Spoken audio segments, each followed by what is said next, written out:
a warrant if there is evidence in plain view. Evidence in plain view. There's a famous case where a guy is selling some weed. He's taking off. He's running. Police are chasing him. The guy goes inside a drug dealer's house. The police follow him, and they see scales, they see kilos, and they stop chasing the guy that was selling weed and said, "We got these guys here." Right? That is a true case. Actually, the most interesting case I had was a gentleman that was down at Laughlin he was just walking down the street, and a police officer came up and said, "Hi, how you doing?" and introduced himself. So he introduced himself back. He said, "Hey, do you mind if I pat you down?" "Yeah, no big deal." Pat him down. Found a vial of cocaine. Said, "What is this?" "Cocaine." "Okay. Where'd you get it?" "From the big stash at my house." Yeah, he was arrested, right? He was arrested, right? He didn't have to talk to police, but he did. The police officer was super friendly, right? Super friendly. But again, back in your house, okay? If the evidence is in plain view, if it is a search incident to arrest, they are arresting you, they're allowed to search all around where they arrest you. And in emergencies, if they hear a scream, hot pursuit and evanescent evidence. Hot pursuit, that's the guy, the cops charging the cops chasing the marijuana dealer. He barged into a house, so if he's hiding in that house, they're allowed to come right after him. They're in hot pursuit. They're allowed to search. Okay? And then, of course, emergencies like a credible bomb threat or other things like that. They're allowed to, in those emergencies, step in. In your car, after a valid traffic stop, for your safety, police are allowed to ask you to exit the vehicle and to pat you down and to search anything in your, quote, wingspan, unquote. What does this mean? Anywhere that could have a weapon or contraband, but not the trunk. They're allowed to search that car, okay? So if you have something that you don't want the police to see, you better put it in your trunk. That's all I'm saying, right? They're allowed to search that limited thing, and it's for their safety. We understand the Supreme Court has said that's constitutional because they don't want police in an unsafe environment. And so they're allowed to do that. Then they generally let you back in your car, and then you can talk to them or not talk to them. They can issue a ticket, whatever it is that they really want to do. But that can happen. If you are a biker and you have saddlebags and you don't want the police to search your saddlebags on a traffic stop, lock your saddlebags. That makes them more like a trunk and less like a glove box. A glove box can be searched, right? A trunk cannot. And so, and the only way they're getting into those saddlebags is if they have a warrant, you consent, or if they arrest you. And if they arrest you, they get to inventory everything and they get to check that out. So again, lock your saddlebags. And then if they tell you, I'll do questions afterwards inside. I've got a very short period of time. And if they tell you that you're wrong, just say no, and you can figure that out. Okay. On the street, if a police officer stops you, the magic words are: "Am I being detained? Am I being detained?" Repeat. Am I being detained? Okay.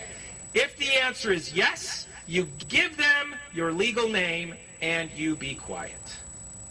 If the answer is no, walk away. If you are not being detained, they have no right to hold you there. You can just simply walk away, and that's okay. Okay? Am I being detained? Now, sometimes they don't want to tell you why you're being detained. You don't have to answer their questions. So you're the one holding the power there. They don't make you feel that way, but you are. They want to talk to you. You don't necessarily want to talk to them. If you want to talk to them, talk to them, right? I don't care. But if you don't want to talk to them, and they want to talk to you, make them answer your question before you say anything else. You know, and you don't have to be a jerk about it. You could be nice. You know, you catch a lot more honey, or flies with honey, than you do with vinegar, and you catch a lot more with bullshit. But, sorry, Mom, I said the word. But still, no, that was a joke. But still, you catch more flies with honey than you do with vinegar. And so yes, you can do it that way. Now, the Fifth Amendment. The Fifth Amendment is also very important. And I'm not going to talk about the entire Fifth Amendment, but I'm going to talk about the part of the Fifth Amendment where it says, "No person shall be compelled in any criminal case to be a witness against himself. No person shall be compelled in a criminal case to be a witness against themselves. What does that mean? That means you do not have to talk to police. You do not have to talk to police. You have the right to remain silent. However, in some cases, you must invoke that right. And so you have to say Fifth Amendment. That's all. Fifth Amendment. That's all.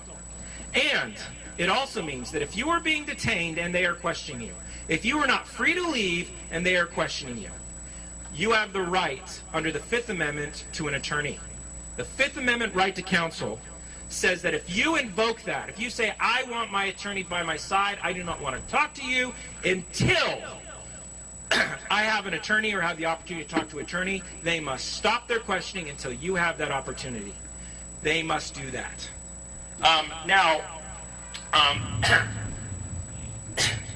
Excuse me. There is a case called Berkemer. It's a United States Supreme Court case from 1984 that carves out a tiny exception to that. And that exception is that if it is a roadside, routine, or ordinary traffic stop, you do not have the Fifth Amendment right to counsel. So if you get pulled over and it's just a normal NHP officer and it's on the road and they're asking you things, you do not have a right to an attorney at that point. You do not. However, if, say, it's not a roadside, say a motorcycle comes in and parks right about there, right? And people are walking away and the police want to talk to you. That is not a roadside stop. You have a Fifth Amendment right to counsel, right? It also must be routine or ordinary.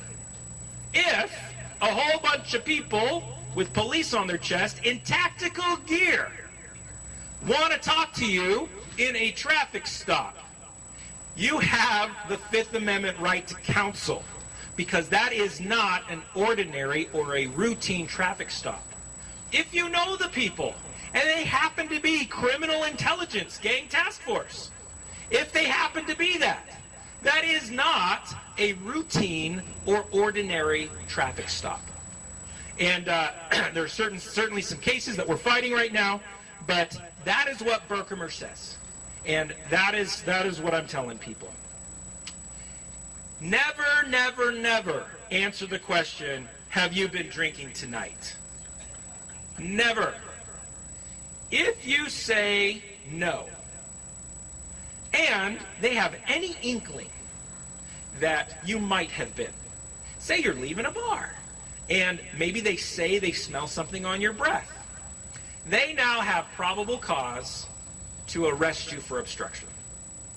And if you say yes, well, there you go. They got reasonable suspicion to detain you, and they will likely have probable cause to, arrest you for some kind of alcohol-related offense. It's a trick question. It's a catch-22. You're damned if you do, and you're damned if you don't. So there is no reason for you to answer that question. And you can very politely say, I don't answer questions. Am I being detained? Then I'm going to leave. Or why am I being detained if they say yes? And then I want my attorney by my side. Don't have to be a jerk about it. You can be respectful. They've got a job to do too. And I got to tell you, juries hate it when you're disrespectful. They hate it. They absolutely hate it. And so do judges. So be respectful, do the right thing, and you can exercise your rights the right way. Police have the right to lie to you. Another U.S. Supreme Court case. They can tell you anything they want, and they can lie to you, and they can take advantage of you. They can tell you the law says something that it does not say, in an effort to make you waive your right to remain silent and or waive your right to an otherwise illegal search or seizure. They can lie to you. What does that mean? You have to know your rights, and you have to know the law. You can never, ever, ever lie to the police.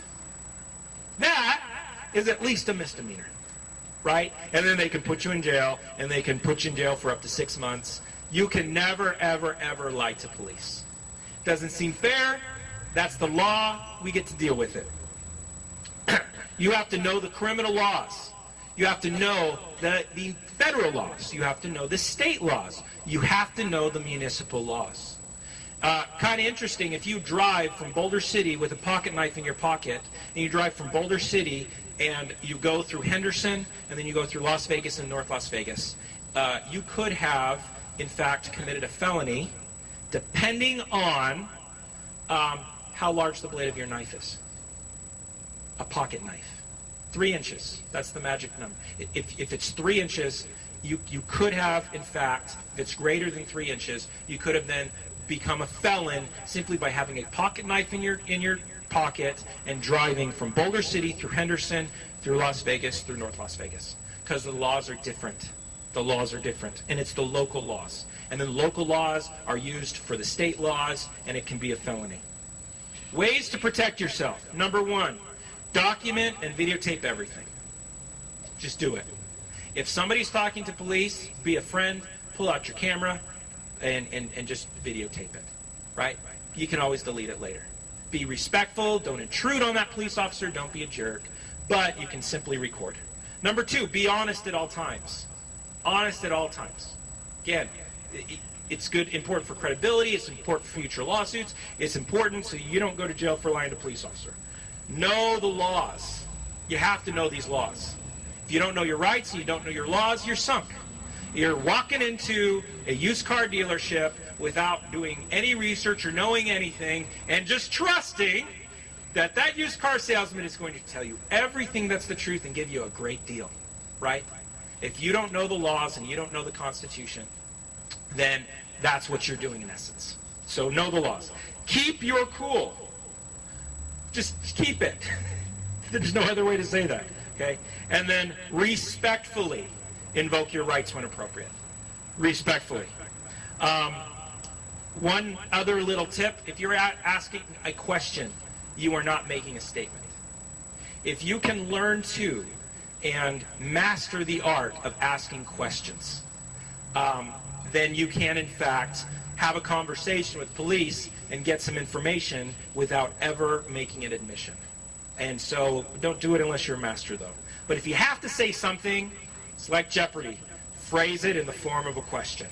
Phrase it in a form of a question. I'm going to get a lot of jokes later, I know that. Okay. The magic words. Am I being detained? If they say no, leave. If they say yes, ask why. Do not answer any of their questions or say anything else until they tell you why. That is your power. They want to talk to you.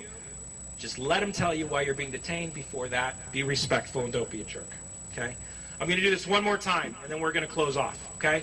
I'm going to be in a table, a booth inside there if you want to ask me any questions later on. Please repeat after me. I hereby exercise my right to remain silent and consult my lawyer without exception. I do not consent to a search of any kind. I do not waive any of my constitutional rights. If I'm being detained, please tell me why. If I'm not being detained, I wish to leave. May I go? Thank you very much. I'm going to go now.